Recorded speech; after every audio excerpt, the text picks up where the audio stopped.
Kristen, congratulations again. Brian, thank you. It's so great to be with you. Yeah, just tell me what it means to you to be the new moderator, Meet the Press. It's the biggest honor of my life, and I'm so excited. The team is incredible. It was such an incredibly humbling moment to take the baton from Chuck Todd, someone who has been a mentor to me, someone who's been a dear friend to me. It's also a huge responsibility, and it's one that I take incredibly seriously.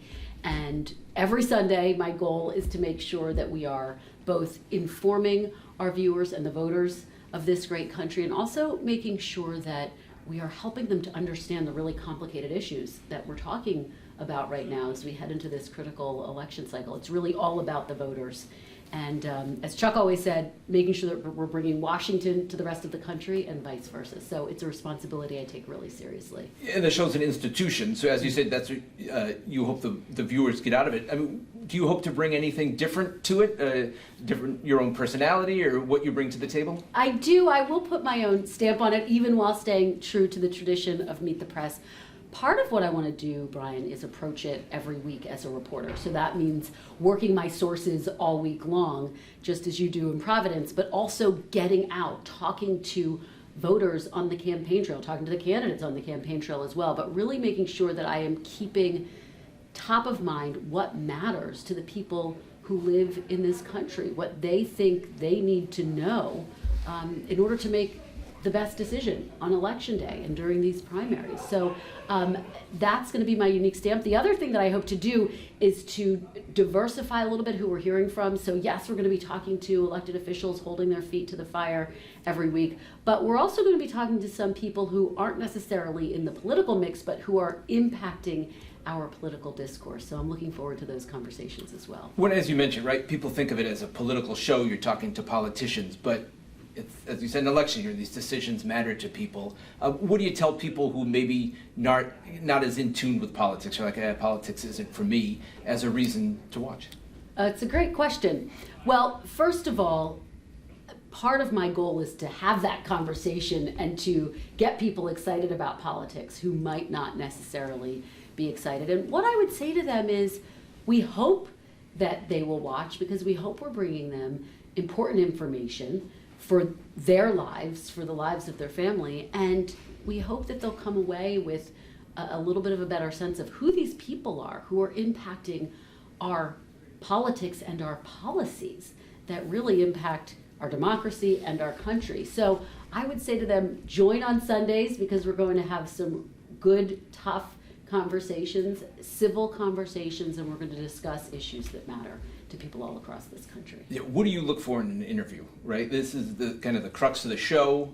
As you said, you're holding people accountable. Yeah. What do you look for, and what are you trying to get out of somebody? Well, what we try to get out of them is a better understanding of why they are saying the things they're saying, why they're doing the things that they are doing. So the incredible team at Meet the Press and I spend all week doing an immense amount of research on whoever our guests are, making sure that we know everything that they've said and done, how they voted if they are in elected office, and making sure that we are holding them accountable for those actions and for those words. And that's really, at the end of the day, the crux of what we do. Well, you talked about it already. You're taking over at an interesting time. Yes. I think we've been saying that for quite a while, but you've been in Washington, covering Washington for a while. What do you make of the general atmosphere around the political scene now? I was just in Bucks County, Pennsylvania, so basically a swing area in a swing state, talking to undecided voters. And I think they represented so much of what we're seeing right now in terms of our polling, and so much of what's happening right now, which is this frustration with Washington, with politics, with our elected officials, this feeling that they don't have good options. I mean, we've all seen the polls, and there's this likely possible rematch between President Biden and former President Trump. And a lot of voters say they're not that excited about that.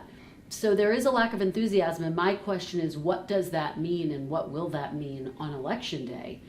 Will voters turn out to vote? Will they sit at home? Will they choose a third-party candidate, if there in fact is one? We'll have to wait and see, and of course we have to wait and see what happens in the GOP primary. We don't know who's going to win yet.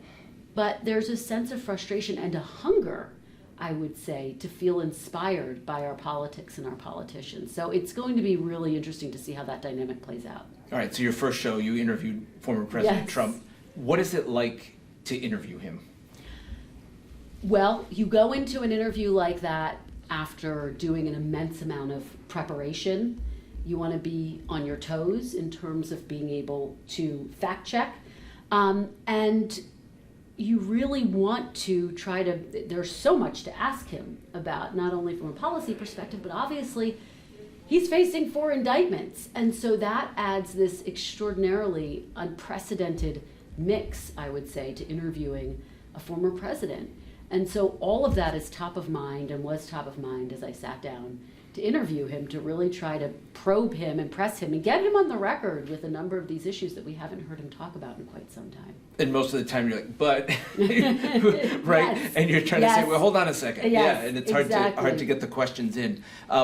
At the same time, right, there's other interesting things, as unprecedented, the word unprecedented keeps coming up. Yeah. So with what's happened in Congress the past week, I mean, we're just on the verge of a shutdown, and now they bounced the speaker. What do you make of that situation, and will that come up in your coverage? It will definitely come up in our coverage. We will be interviewing, I can tell you, Congressman Matt Gaetz this Sunday on Meet the Press, and talking to him about why he decided to lead this effort to oust Speaker McCarthy, and then to do so with no apparent plan for who to replace him with. And I think that second piece of it has added to the anger of some of the members in his own conference who've said, you can't just take such a bold move without having thought through steps B, C, and D. And so we'll be talking to him about that. And I think, again, taking a step back and talking to the voters about how they have viewed this extraordinary week, there's a lot of frustration because they know that the government could potentially shut down in another 40 days. And what they are seeing is Congress in a state of paralysis. And it's that kind of paralysis, I think, that they're getting sick of from Washington. And so I think that adds to the frustration that we are hearing from voters based on my conversations, based on all of my reporting. So we're going to watch that situation very closely. And the question is, Brian, how long is it going to take them to choose a new speaker? Because they can't really start working on keeping the government open in 40 days until they do that. Do you expect basically a replay of what happened at the beginning of the year in choosing Speaker McCarthy in the first place, where you have this small group on the one side that's basically holding everything up?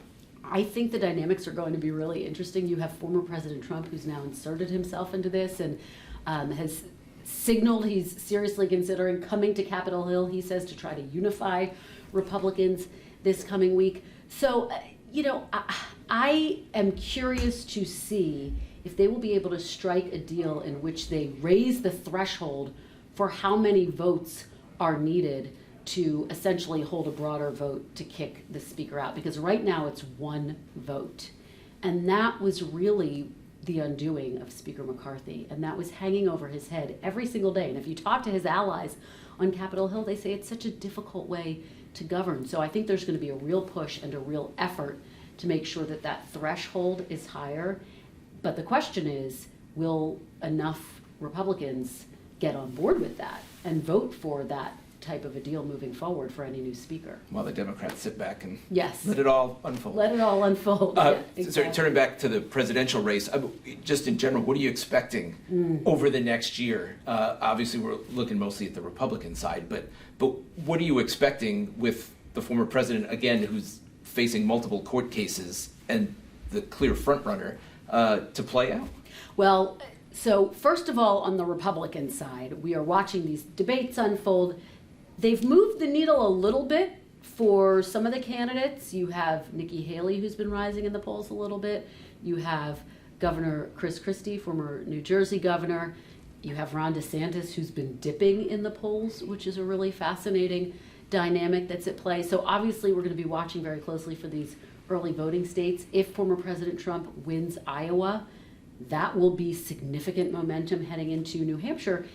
But can a Nikki Haley or a Chris Christie win the state of New Hampshire? We'll have to wait and see. South Carolina, obviously that's home turf for Haley and Scott. I think that once we get through South Carolina, we're going to know a lot more about where the GOP primary stands. And I do think if Trump wins Iowa, it's going to make it very tough to stop him. And then what I'm watching for with President Biden is, when does he really get into this game? He recently gave this speech about democracy, which is a sign to me that he's looked at the polls, which show him basically in a dead heat with former President Trump, and he's realizing he can't wait until the primary is over to really start making his case for re-election. So it's a sign, I think, that his campaign, that he's feeling a little bit nervous about his standing based on all of the polling. He's making his case on the economy today. So far, that has not resonated with voters in the way that he and his campaign would like. So I think you're going to see more of a focus on that. But I think that's going to be his challenge moving forward. All right, and I have to ask you, as I mentioned, you worked in Providence. Yes, I love Providence. Is there anything from your time in Rhode Island or covering politics, or any story in general that you took with you along the journey and you kind of remember as you've worked your way up now? Yes. First of all, I would just say I loved working in Providence. I loved living in Providence. I love the people of Providence. So I'm sending my love to everyone there. I had my first big political interview as a local reporter in Providence. I knew that Senator McCain was coming to talk to the governor. My station knew that I loved politics, so they sent me to stand on the steps to wait for Senator McCain and try to intercept him on the way to his meeting, which I did. My knees were knocking, but Senator McCain, being who he is, stopped to do an interview with me. I believe I was asking him about the Iraq War at the time and a new effort to get more funding. And he gave me time. He was patient. He answered my questions. And it was one of the most exciting, challenging moments of my career, because I'd never interviewed a politician. And I thought, okay, if I can get Senator McCain, I can do this. Right, and then you do a presidential debate. And I don't want to little make different it preparation. Yeah, okay. And I don't want to say everything. Like, is it doing a live debate like that, like the hardest thing you could ever do? It's the hardest thing you could ever do. I can say that without a doubt. I will tell you, there were hours upon hours of preparation that went into that every single day. I woke up first thing in the morning, started working on it, worked on it all night, and then every night my husband and I, who is so incredible and so supportive, would watch old debates with me. And I had an incredible team at NBC. That's how I did it. But I also had some outside people who I spoke with who had done presidential debates and helped advise presidential debates. So that was part of my preparation. And then I also approached it as a reporter. I had like a chunk of every day that was dedicated to making phone calls to voters, to community leaders, to people all across this country, to really get a sense of what they cared about and what they wanted to hear about in this debate. Again, that was the driving principle. What do people at home want to take away? What information do they need from this debate in order to make an informed decision on Election Day? But it was the hardest thing I've ever done in my life, yes. Great. Well, thanks, Kristen. Thank you. Congratulations So good to again.